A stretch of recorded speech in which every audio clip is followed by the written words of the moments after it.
I feel like cranberry sauce gets a way worse reputation than it deserves. Nobody likes it, so nobody cares enough to like actually make it good. Which is why I've spent over a decade perfecting my cranberry sauce recipe. It's a lot like pineapple on pizza. A lot of people be like disgusted by pineapple on pizza, but they've never had it. And then everybody who is like, yeah, pineapple goes on pizza, have actually tried it and know that it's actually good. It's like cranberry sauce. So my argument anytime that somebody's like, oh, I don't like cranberry sauce, is just that you just haven't had good cranberry sauce yet. So here's how to make cranberry sauce that doesn't suck.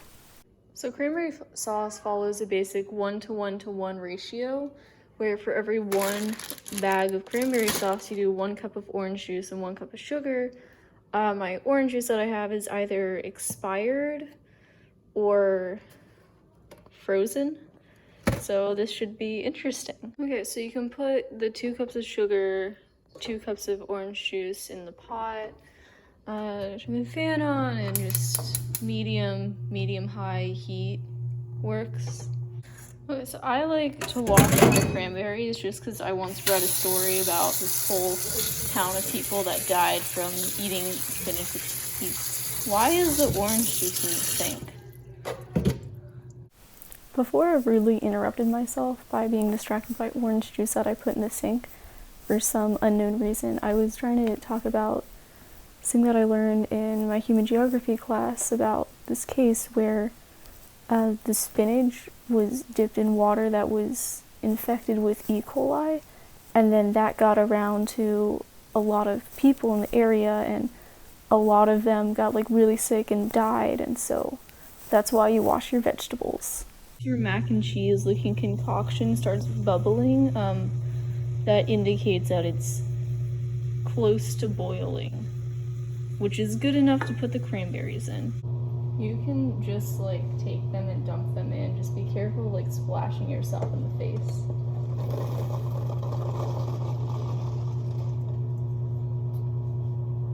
Cranberries. So as soon as you get them in, you just gotta like stir them in a little bit. I don't know if you can hear it, but there's a little bit of popping action going on.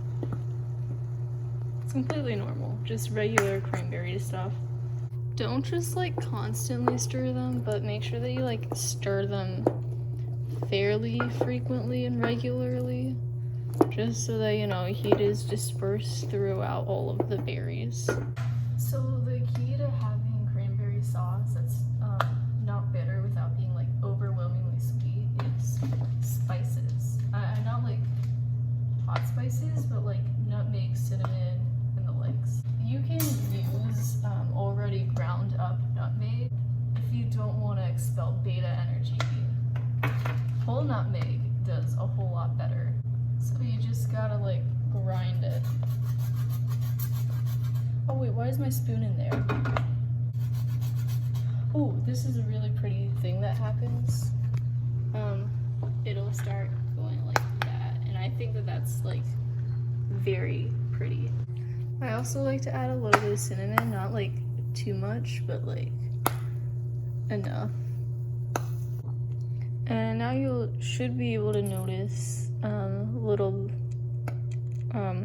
cracks in the cranberries from when they were popping. So I'm also in the middle of like trying to figure out dinner for my family tonight, and it kind of bubbled over, but it's fine. It's all fine. So it'll get like thicker and darker, and I guess once it gets there, it's all about like preference, and when it feels like it's the right time to stop, that's when you kind of stop. But I like to wait for it to get a lot less chunky than this, and that's when I kind of like blend it. It still has a bunch of like cranberry visible parts to it, but like that's to be expected for like good sauce. But I decided that this is good enough, and I am taking it off the heat. For cleanup, I highly recommend as soon as you take your cranberries and put them in whatever dish that you're putting it in, immediately rinse out your pan while it's still hot. That way nothing really sticks, and then for the rest of it, just like soap it. So I like to garnish it with orange rind before putting it in the fridge, because it just It lets it soak in a little better, and it looks prettier. I don't really know how to conclude this, but everybody has their own preferences, so it's all about whatever consistency you want. You can add more sugar to make it sweeter, and if it's too sweet, I guess you could add a little bit more water to it. If you don't want to necessarily add sugar, you can add monk fruit as an alternative sweetener.